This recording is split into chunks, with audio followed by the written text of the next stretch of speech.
Nobody and welcome to Forever Rugby on Forever Sport, and shocks a plenty. An Eddie Jones masterclass in WTF, really, when it comes to the squad of Australia that he's announced for the Rugby World Cup. It has been announced Eddie Jones has made his final 33 picks, and there are some big names that have been left out, as well as some big gaps in the squad. I think it was kind of a case of anything that Jacques Rasmus can do in terms of shock squad selections. I could do better when it comes to Eddie Jones, because, I mean, nobody would have actually called some of the decisions he's made within the squad, which is going to be very interesting to see how it goes. And I don't think anybody agrees with it. I think everybody thinks that Eddie Jones on hiding nothing. So it is kind of the most sort of Eddie Jones odds up against the type of situation where everybody's sort of writing it all off, and he's sort of sitting there thinking, I've got this plan. If it comes off, I'll tell you what, you wouldn't be able to argue against the class of him. But I think everyone's expecting him to fail, and when he does fail, I think everyone's going to think, well, what did you expect? You know, look at the decisions you made. You made really poor decisions. Before we look at the squad, as well as sort of where the big holes are and some of the big calls that have been made, please do smash like on the video. Please do subscribe to the channel as well. Right, let's have a look at the squad, shall we? That is it. Now, first of all, before we even go through the squad, two massive exclusions. No Michael Hooper, no Quade Cooper. No Hooper and Cooper. That is huge. I actually can't understand it, to be honest. Some people, I mean, you'd have to be really positive to try and find genuine reasons not to take both of those players. Even if they're not making your final 23, for example. Michael Hooper's played 125 tests. Has been one of the best back rowers in the world for the last 2 to 3 years. And now he's not even going to the World Cup. And for all intents and purposes, we haven't heard anything about any injuries or anything like that. All the reports are that he's just simply been left out. So, I mean, it's an incredibly brave decision. I think it's an incredibly stupid decision. I don't understand how you go to a World Cup without a Michael Hooper. Yes, you know, he obviously hasn't played as much rugby in the last sort of 12 months. He'd like to because he took a break for sort of mental health reasons, but it's Michael Hooper. I mean, he's one of the most consistent back rowers in the world for a while now. And how do you not want to take that experience? I mean, you're talking about your captain for the last few years. You're talking about one of the greatest players the country's ever produced. And you're not willing to sort of take that risk on him and add him to the squad. So it's a really interesting decision that they have made. The other one, obviously, Quade Cooper. Now, it does look that like Eddie Jones really enjoys Carter Gordon and really backs him, which is fine if you do. What was the point of bringing Quade Cooper back into the fold? What was the point of having him play in most 23s and starting for a couple of games, you know, this year if you're not going to take him? They are not taking, as a first-choice fly half for the World Cup, Carter Gordon. He's the only fly half, outside fly half in the squad. People thought that the Springboks were being brave, mind you, about Dane Willemse. Dane Willemse has played more games at 10 for South Africa international level than Carter Gordon, who is their first choice. You know, mind Liebach's played more flipping games at 10 than Carter Gordon has. You then got sort of a Ben Donaldson who can kind of sort of, you know, you can kind of cover that. He's played 2 tests. I mean, it's unbelievable. So let's go through the squad, shall we? I'm going to go through it sort of more positionally. That sort of graphic is not done positionally, so I'm going to sort of go through it a bit more. So they're taking 6 props. They are Angus Bell, Pona Famiosile, Zarnangor, Blake Shroop, James Slipper, Tennille Tupou.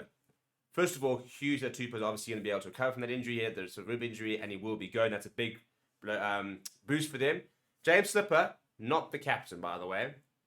Another bombshell. All of a sudden, out of nowhere, Will Skelton has been named for the tournament. And I think that the biggest reason is because I don't think James Slipper is going to start. I think Angus Bell is going to start. We've seen it in the last couple of games. And what amazes me is you've got your 2 co-captains for the season in James Slipper and Michael Hooper. One's not even going to the World Cup. The other one's been stripped of their co-captaincy. Not even the vice-captain, by the way. Your vice-captain is Tate McDermott. I don't understand why Tate McDermott would start ahead of Nick White, personally. I don't understand that one at all. But that is what it looks like is going to happen. So let's look at it. So those are the 6 props. The hookers are oh, by the way, Blake Shroop is uncapped. Has never played for Australia. Zane Angor's got 2 tests, and Famiosile's got 5 tests. So, you know, take away the experience of James Slipper, and it's just really Tennille Tupou who's got more than 25 tests. Very inexperienced front rowers. If you look at the hookers, Matt Faisler, Dave Parecki, Jordan Ulesi, and yeah. And are there 3 hooky options? And I don't think there's much depth there. I think Dave Parecki is a great player, but I don't think Jordan Ulesi is really stepped up, and I don't think Matt Faisler is got one test capped to his name. Look at the locks, for example. Age-wise, not too bad. Richie Arnold played 4 tests, but he's 33 years old. Nick Frost is a good player, 12 tests. Matt Phillip and Will Skelton. I think their locks are probably their strongest position in terms of the depth that they've got. And then back rows, again, not a lot of experience across them. You've got Lange Gleeson, Tom Hooper, Rob Liotta, Fraser McGrath, Rob Valentini. So your most experienced back row is Valentini by a mile, who's got more tests than the other 4 combined. No Jed Holloway in the squad is a big admission. And then obviously no Michael Hooper, for me, is bizarre. If we look at scrum offs, the uncapped Isaac Frieders Lealoasa gets the call up, 27-year-old plays for the Western Force, and there's Tate McDermott, Nick White. Again, for me, the fact that Nick White seems to be the starting scrum off is very strange. I think Nick White's absolutely world class. I do.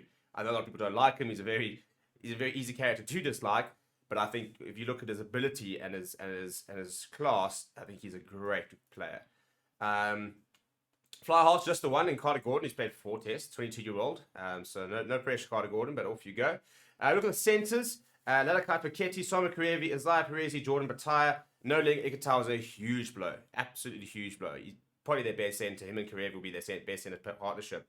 So now you're going to need a Paketti to stand up, for example. Jordan Bataya will probably start outside centre, but you're going to need one of Perezi or Paketti to be able to sort of stand up as a genuine option. Another uncapped player in Max Jorgensen. In the outside backs, Andrew Kellaway there, Marikai Korobeti, Mark Nwanga-Nitawase, who I think will start, obviously, and then Sulasi Vinovalu is the one everyone's sitting there going, how has he managed to get into that squad? I mean, we played 2 tests, and for me, he's looked absolutely everything but an international rugby player. It sounds harsh, but I've yet to see anything. I've yet to see a glimmer of what Eddie Jones sees in them. And then your utility backs are Ben Donaldson and Josh Kemeny, who've got 2 tests and 1 test between them. I mean, it is absolutely mental how inexperienced this squad is, which for me, I don't understand why you wouldn't add 2 of the most experienced rugby players in the world with regards to Michael Hooper's just played 125 tests. Craig Cooper's played rugby absolutely everywhere, played in every single type of situation. So it's a very strange squad. Is it a good move from Eddie Jones? Is he going pressing the reset button? And is he almost, I mean, he reckons he's winning this World Cup, but are they actually really, writing this off and thinking, right, we've got a World Cup in 4 years' time in Australia, this is when we're going to start getting these players ready. Let me know down in the comments below. Smash the like on the video. Subscribe to the channel as well. And I'll see you guys all next time.